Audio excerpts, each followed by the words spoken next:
Portland Playback Theatre combines the art of improvisation with real-life stories shared by members of the audience to present a unique, interactive performance.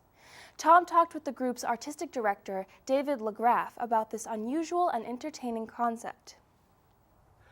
David, thanks for joining us. My pleasure.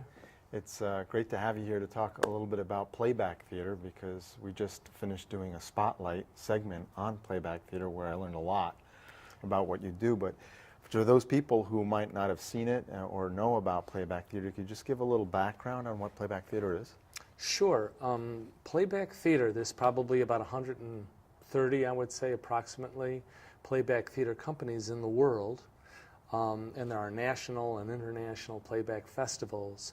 But playback theatre is a unique form of improvisational theatre. And there is no script, so nothing is known beforehand, before a performance. And at a playback performance, we depend entirely on stories offered by members of the audience.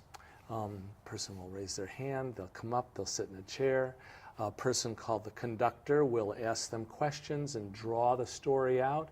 And then the team of improvisers plays back the story through some form of improvisational enactment. We have about 15 different forms, and we choose the form based on the feel of the story. But our purpose is to celebrate the stories that make up our lives, and the audience quickly finds out that each story really is everybody's story.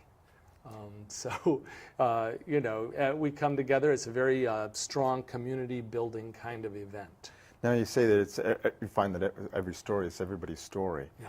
And it's kind of interesting when I did the profile, who composes the cast.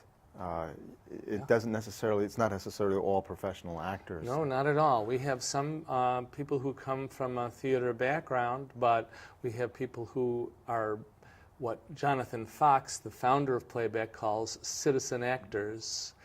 These are people who, for example, in our company are therapists, social workers, marketers, people working for the Audubon, for example. So these are people who are carpenters, you know, just people that sort of come out of the woodwork, so to speak. And we train them. They're trained by the company. The company's been around for 6 years. I'm the artistic director. I started it up 6 years ago.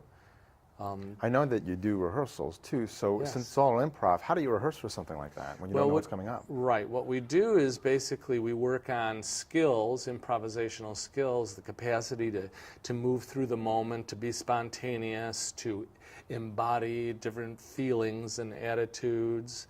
But then also we rehearse, we tell stories to ourselves, and then we play them back using these forms.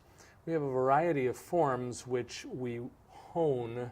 For example, we have a form called the narrative V, or another form called transforming pairs. Another one is fluid sculpture, or we have one called a three-part story. So there's a pretty big variety of possible ways in which to render the story that was shared. When somebody gives their story from the audience, who decides what form you're going to use, and how do they communicate that to the rest of the ensemble? Right. So the conductor, having then completed the interview with the teller, then tells the actors, I want to see a narrative V. Okay. Yeah.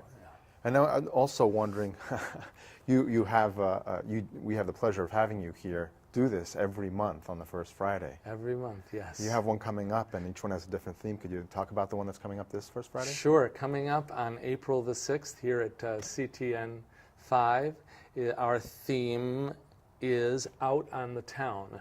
And basically, we're inviting stories that people remember, experiences from their life when they were out on the town, whether it was often at a restaurant. Some of our best stories that we've received happen at restaurants and nightclubs. So we're inviting those kinds of stories, like the one that happened to me when I was a young father and took 2 toddlers, I don't know what got into me, to a gourmet restaurant with my wife. Well, we wanted to go to a gourmet restaurant, so we weren't going to let the toddlers, we didn't have a babysitter, so we took them there, and it just became an absolute fiasco. Could you tell people how they could find more information about this? More information is always available at portlandplayback.com, our website, and you can get in touch with us through that website. I just encourage people to come on down here to CTN5 and tell a story, or if they're too shy, just watch what happens. It's a kick. It's great. It's great. That's April 6th. April 6th. At 7:30? 7:30 p.m. At 516 Congress Street right here. Absolutely. Great. We'll see you then. Thank you. Thank you.